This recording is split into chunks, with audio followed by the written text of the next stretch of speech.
할렐루야, 좋으신 주님의 평강이 우리 모두와 함께 하시기를 바랍니다. 오늘은 시편 14편의 말씀을 함께 나누면서 은혜를 받겠습니다. 우리가 보고 있는 이 시편 14편은 세상에 있는 인간의 어떤 실상에 대한 그런 말씀입니다. 1절이 이렇게 기록을 합니다. 어리석은 자는 그의 마음에 이르기를 하나님이 없다 하는도다. 그들은 부패하고 그 행실이 가증하니 선을 행하는 자가 없도다. 1절은 어리석은 자를 말할 때 종종 언급되는 말씀으로 어리석은 자의 특징이 무엇인가를 우리에게 밝혀주고 있습니다. 어리석은 자, 곧 미련한 자는 마음으로 하나님이 없다라고 하는 사람이라는 것입니다. 곧 하나님을 부정하는 것이죠. 뿐만 아니라 마음이 부패하여 행실이 가증하고 선을 행하지 않습니다. 종합해서 말하면 마음이 썩고 병들어서 온갖 죄를 도모하며 살아가고 있다는 것입니다. 거짓, 음란, 욕심, 교만 등 인간이 저지를 수 있는 모든 악행을 저지르며 살아가는 것이죠. 세상적인 이해로 어리석은 자는 똑똑하지 못한 자를 이야기를 합니다. 지능이 좀 떨어져서 남보다 조금 뒤처지는 행동과 이해의 삶을 살아가는 자를 말합니다. 자기 것도 챙길 줄 모르는 바보 같은 자가 세상에서는 어리석은 자이죠. 그런데 성경은 진짜 어리석은 자는 그런 자가 아니라 하나님이 없다고 하나님을 부정하는 자라고 말씀합니다. 그리고 하나님을 부정하기에 결국엔 거기에서 모든 악이 나온다고 말씀합니다. 그러기에 세상에서 똑똑하다고 인정받는 사람들 중에도 어리석은 자가 있고 세상에서 바보, 전응하라고 무시당하고 무가치한 존재로 평가받는 이들 중에도 진짜 지혜로운 자가 있는 것입니다. 하나님은 살아계십니다. 비록 우리의 육적인 눈에 보이지 않으시지만 하나님은 지금도 살아 역사하십니다. 살아계셔서 세상과 우주와 인간을 만드셨고 지금도 하나님의 지혜로 우리 인간의 역사를 이끌어 가고 계십니다. 그러므로 하나님의 살아계심, 하나님의 존재하심은 우리 존재의 기반이 되고 또 우리의 삶의 경계와 방향이 됩니다. 살아계신 하나님으로 인해 자신의 존재를 바르게 인식하고 살아야 하는 인생을 복되고 바르게 살게 됩니다. 그러므로 겸손히 하나님을 찾고 찾아야 합니다. 이사야 55장 6절 7절 말씀은 이렇게 증거합니다. 너희는 여호와를 만날 만한 때에 찾으라. 가까이 계실 때에 그를 부르라. 악인은 그의 길을, 불의한 자는 그의 생각을 버리고 여호와께로 돌아오라. 그리하면 그가 긍휼히 여기시리라. 우리 하나님께로 돌아오라. 그가 너그럽게 용서하시리라. 4절, 5절, 6절은 이렇게 증거합니다.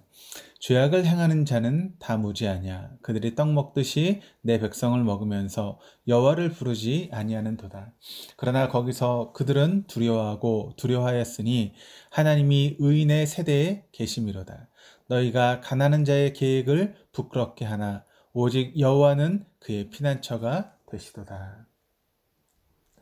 이 말씀은 죄악을 행하는 자 중에는 정말 바른 지각과 분별력을 가진 자가 없느냐라고 하나님께서 물으시며 그들이 내 백성을 해치면서도 나를 부르지 않는구나. 그러나 나는 나를 믿는 나의 백성과 함께 있으니 행악하는 자들은 결국 겁에 떨 것이며 나는 나의 백성들의 피난처가 될 것이다 라고 하신 것입니다.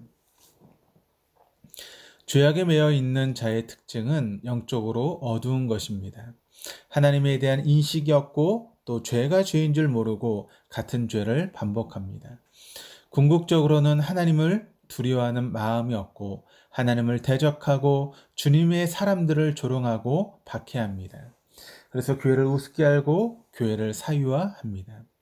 이 모든 것들은 살아계신 하나님을 인식하지 못하는 데서 나오는 악한 결과들입니다. 그리고 그 결국은 내면적인 두려움을 느끼게 되고 마침내는 영혼의 상실로 귀결되게 됩니다. 참된 미래가 없는 인생을 사는 것입니다.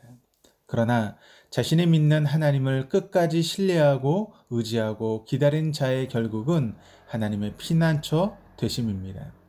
구원하시고 보상하시는 하나님의 손길, 또 하나님의 행하심을 우리의 삶 가운데 경험하게 되는 것이죠.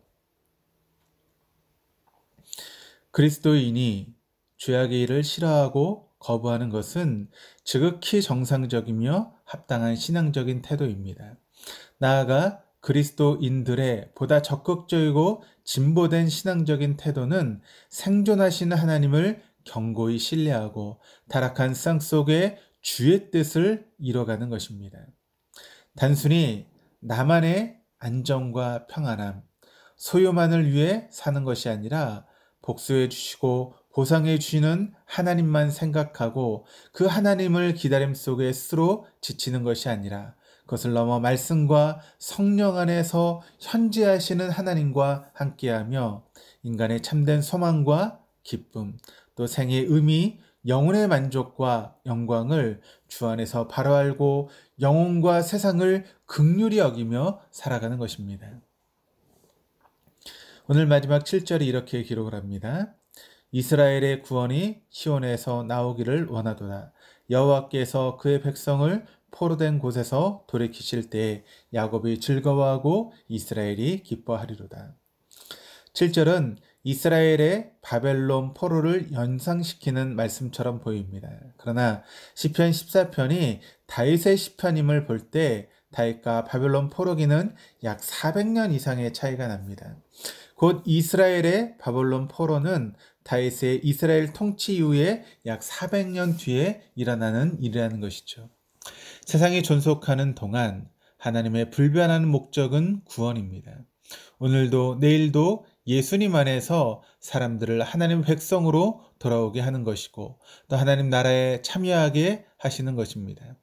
비록 지금은 마음이 약하고 부패하여 하나님을 부정하고 신앙의 가치를 가볍게 알고 교회를 우습게 아는 자라도 변함없는 하나님의 목적은 사람들을 주님의 사람으로 부르시고 전국 백성 되게 하시는 것입니다.